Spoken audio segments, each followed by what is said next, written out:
Gone Girl, the complete book. Review and analysis. Welcome back to The Reader's Mind, where we dissect the books that changed how we think about life, based on its complex plot twists and so much more. These inspires us and gives us an idea of the world around us.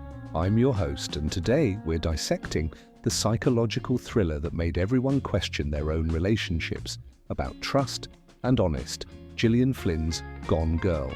On their 5th wedding anniversary, Amy Dunne disappears from her home in Missouri. The scene suggests a violent struggle. Her husband Nick becomes the prime suspect. But as the investigation unfolds, nothing is what it seems. What starts as a missing person case becomes a twisted game of manipulation, media circus, and marital warfare that will leave you questioning everything you thought you knew about love, marriage, and the faces we show the world. This isn't just another thriller, it's a cultural phenomenon that sparked debates about feminism, marriage, and the nature of truth itself. The book spent over 100 weeks on the New York Times bestseller list, spawned a David Fincher film, and introduced the world to one of literature's most unforgettable, unreliable narrators. But here's what makes Gone Girl truly dangerous. It does not just entertain you, it implicates you. Flynn forces readers to become complicit in her character's lies, making us question our own moral compass along the way. Before we begin, let me know in the comments, did you see the twist coming? And more importantly, whose side were you on by the end? I'm genuinely curious about how this book affected your view of relationships. Part 1. The Disappearance. Chapter 1 to 9. Gone Girl's opening is masterfully deceptive, and Flynn uses the dual narrative structure to manipulate readers from page 1. We alternate between Nick Dunne's present-day perspective as his wife goes missing, and Amy's diary entries chronicling their relationship's decline over several years. Nick's side. The day of disappearance. Nick's sections begin on the morning of July 5th, their 5th wedding anniversary. He leaves his wife Amy at home and goes to work at the bar he owns with his twin sister Margot. When he returns that afternoon, the front door is open, the living room is destroyed, and Amy is gone. There's an overturned ottoman, broken glass, signs of a struggle. What's brilliant about Flynn's approach here is how she immediately makes Nick seem suspicious without making him obviously guilty. He's oddly detached about his wife's disappearance, more concerned about the inconvenience than genuinely panicked. When the police arrive, he seems more annoyed than desperate. His behavior is just wrong enough to make both the investigators and readers uncomfortable. The police find Amy's purse abandoned, containing her wallet and phone, things a woman wouldn't leave behind voluntarily. The scene is staged to look like a home invasion, but Detective Rhonda Boney isn't buying it. Statistics show that when a wife disappears, the husband is almost always involved. Amy's diary, the marriage's decline. Meanwhile, Amy's diary entries paint a completely different picture. Through her voice, we see their courtship in New York, two writers who fell in love over their shared wit and intellectual connection. Amy describes Nick as charming, funny, thoughtful. Their early relationship seems genuinely romantic, but the diary also shows how everything started falling apart when they moved to Missouri to care for Nick's dying mother. Nick became distant, resentful, possibly unfaithful. Amy writes about feeling isolated, unappreciated, and increasingly afraid of her husband's anger. The entries grow progressively darker, with Amy documenting Nick's verbal abuse and her growing fear that he might hurt her. The media circus begins. Flynn brilliantly captures how modern missing person cases become media spectacles. Amy's case has everything the news loves. She's beautiful, white, upper middle class, and her husband looks guilty. The story goes national almost immediately. Nick's behavior during the media coverage makes everything worse. He smiles at inappropriate moments, seems more concerned with his image than finding his wife, and gives interviews that come across as rehearsed. rather than genuine. The public quickly decides he's guilty, and the evidence seems to support that conclusion. But here's where Flynn's manipulation really begins. She's showing us Nick through two different lenses: his own somewhat unreliable narration and Amy's diary entries that paint him as an increasingly dangerous husband. Most readers at this point are convinced Nick killed Amy, but Flynn is setting up something much more complex. Part 2, The Investigations, chapters 10 to 18. As the investigation progresses, Flynn starts revealing the cracks in both narratives, and this is where the book's themes about performance and authenticity really emerge. Nick's secret surface. The investigation reveals that Nick has been living a double life. He's been having an affair with his much younger creative writing student, Andy. He's also been lying about his finances. He and Amy were in serious debt, and he'd been using money that Amy had loaned him from her trust fund to keep his bar afloat. Quite unfortunate for him to be caught. More damaging evidence emerges. Nick increased Amy's life insurance policy recently.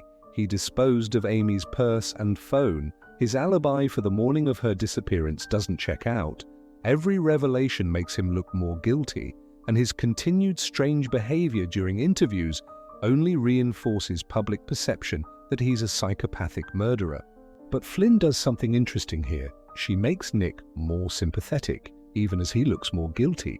Through his internal monologue, we see that he's not a monster, just a weak, selfish man who got in over his head. He loved Amy, but felt trapped by her expectations and his own failures. His affair wasn't about not loving his wife. It was about escaping the person he'd become in their marriage. Amy's diary.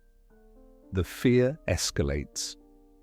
Amy's diary entries become increasingly desperate. She writes about finding strange purchases on their credit cards, rope, duct tape, items that could be used to restrain someone. She describes Nick's anger escalating, his threats becoming more specific. The final entries are terrifying. Amy clearly believes Nick is planning to kill her. The diary entries also reveal Amy's own complexity. She's not just a victim. She's intelligent, observant, and has been documenting everything carefully. There's something almost clinical about how she records Nick's behavior, as if she's building a case. The treasure hunt. One of the most crucial plot elements emerges here: Amy's anniversary treasure hunt. Every year, Amy created elaborate clues leading Nick to gifts, a tradition that showed off her creativity and intelligence. The police find the first clue, and following Amy's treasure hunt becomes part of the investigation. But the treasure hunt reveals more about Nick's character flaws. The clues reference his failures as a husband, his lack of attention to their relationship, his selfishness. It's as if Amy was documenting their marriage's problems through these games, and now they're being used as evidence against him. The court of public opinion hardens. The media coverage becomes even more intense. Nick appears on a talk show and gives a disastrous interview where he seems more concerned with defending himself than finding his wife. Public opinion turns completely against him. The case becomes a national obsession, with everyone convinced they know exactly what happened. Flynn's critique of media culture is savage here.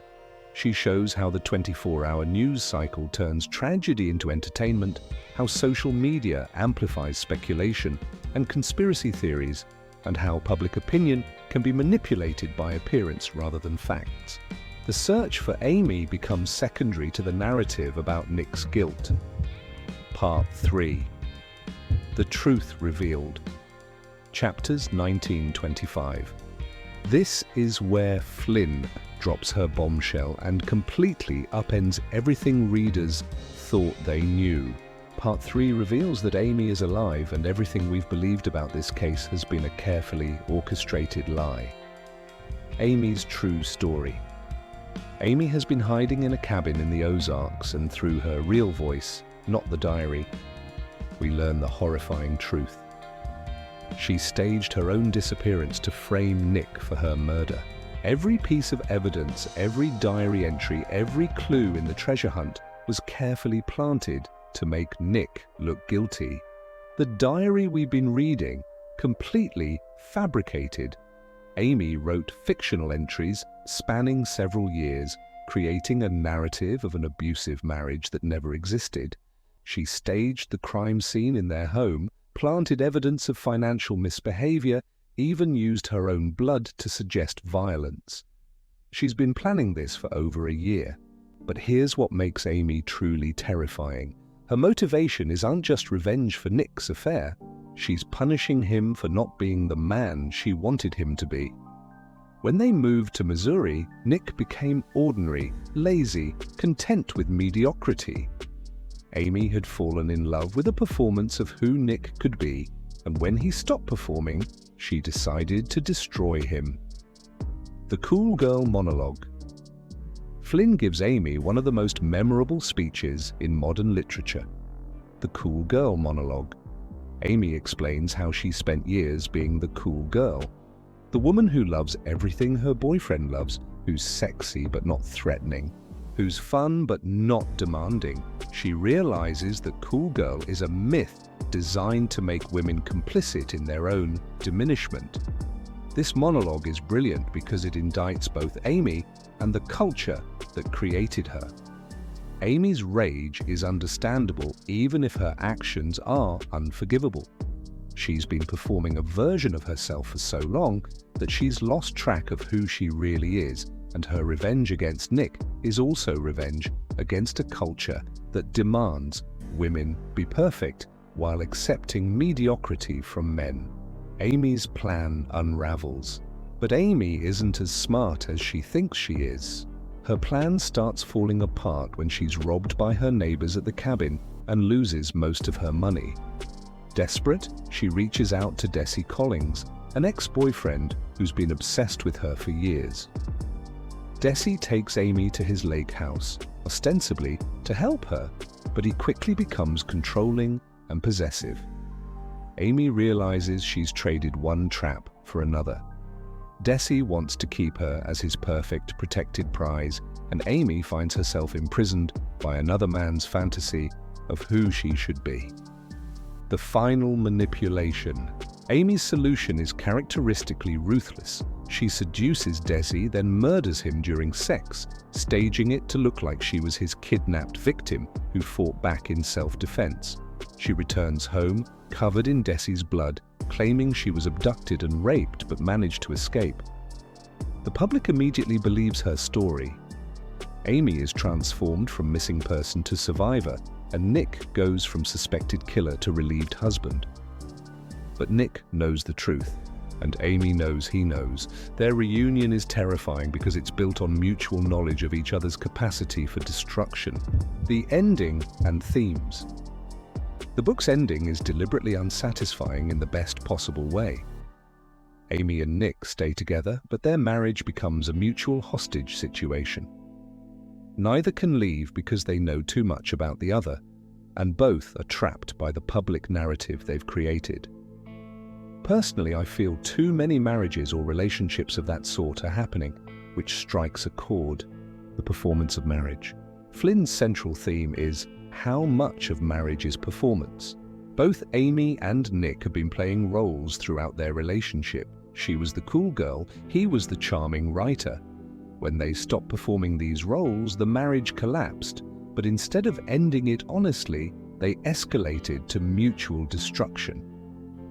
The book suggests that all relationships involve some level of performance and self-deception. The question isn't whether we're authentic with our partners, but whether our performances are sustainable and whether they allow for growth and change. The unreliable narrator device. Flynn's use of dual unreliable narrators is masterful. She makes readers complicit in both characters' lies, forcing us to question our own judgment and biases. We believe Amy's diary because it confirms our suspicions about Nick, and we sympathize with Nick because we have access to his thoughts. But the real brilliance is how Flynn shows that unreliability isn't just about lying, it's about the stories we tell ourselves to make sense of our experiences. Both Amy and Nick have convinced themselves they're justified in their actions, and their self-deception is what makes them truly dangerous. Media and public opinion. The book is also a savage critique of how media coverage shapes public perception. The Amy Dunne case becomes a national obsession not because of its importance, but because it fits familiar narratives about beautiful victims and suspicious husbands. Flynn shows how social media and 24-hour news cycles turn tragedy into entertainment, and how public opinion can be manipulated by appearance rather than fact. The search for truth becomes secondary to the story people want to believe. Feminism and misogyny. Gone Girl sparked intense debates about feminism because Amy is simultaneously a critique of misogynistic stereotypes and an embodiment of misogynistic fears about manipulative women. Flynn refuses to make Amy either purely victim or purely villain, which made some readers uncomfortable. The book explores how women are expected to be perfect while men are allowed to be ordinary, but it also shows how this dynamic can create monsters on both sides. Amy's feminism is weaponized and ultimately destructive, while Nick's casual misogyny is banal but harmful. Analysis and impact. Gone Girl succeeded because Flynn had the courage to make both protagonists fundamentally unlikable while still making readers care about their fate. This was revolutionary in a genre that typically relies on reader identification with protagonists. The book's structure is perfectly crafted to maximize reader manipulation. The dual timeline, the diary device, the gradual revelation of information, everything is designed to keep readers off balance and questioning their assumptions. Flynn understood that the best psychological thrillers don't just surprise readers, they make readers complicit in the deception. The cultural impact has been enormous. Gone Girl essentially created the domestic thriller boom that dominated publishing for the next decade. Every publisher wanted to find the next book about toxic marriages and unreliable wives, but most imitators missed what made Gone Girl special. Flynn's willingness to indict the culture that creates these dynamics, not just the individuals trapped within them. The book also changed how we talk about relationships in popular culture. Terms like cool girl entered the cultural lexicon, and the book forced conversations about performance, authenticity, and gender dynamics in modern marriage. Critics of the book argue that Flynn's cynicism about relationships is too extreme, that her characters are too manipulative to be believable. Some feminist critics argued that Amy reinforces harmful stereotypes about manipulative women. Others felt that the book's moral universe was too bleak, offering no possibility of redemption or genuine connection. But supporters argue that Flynn was simply honest about dynamics that other writers prefer to romanticize. Her willingness to explore the dark side of modern relationships without offering easy answers is what makes the book enduringly powerful. Whether you love it or hate it, Gone Girl fundamentally changed the thriller genre and popular culture's conversation about marriage. It proved that readers were hungry for more complex, morally ambiguous stories, and it established Flynn as one of the most important voices in contemporary fiction. That's our analysis into the Gone Girl. Which unreliable narrator did you find more compelling, Amy or Nick? How did this book change your view of interpersonal relationships and trust? Is Amy a feminist icon or a misogynistic nightmare? You can share your view and lessons with us, and don't forget to share, like and subscribe to push the channel to more viewers. All right, see you next time on Reader's Mind.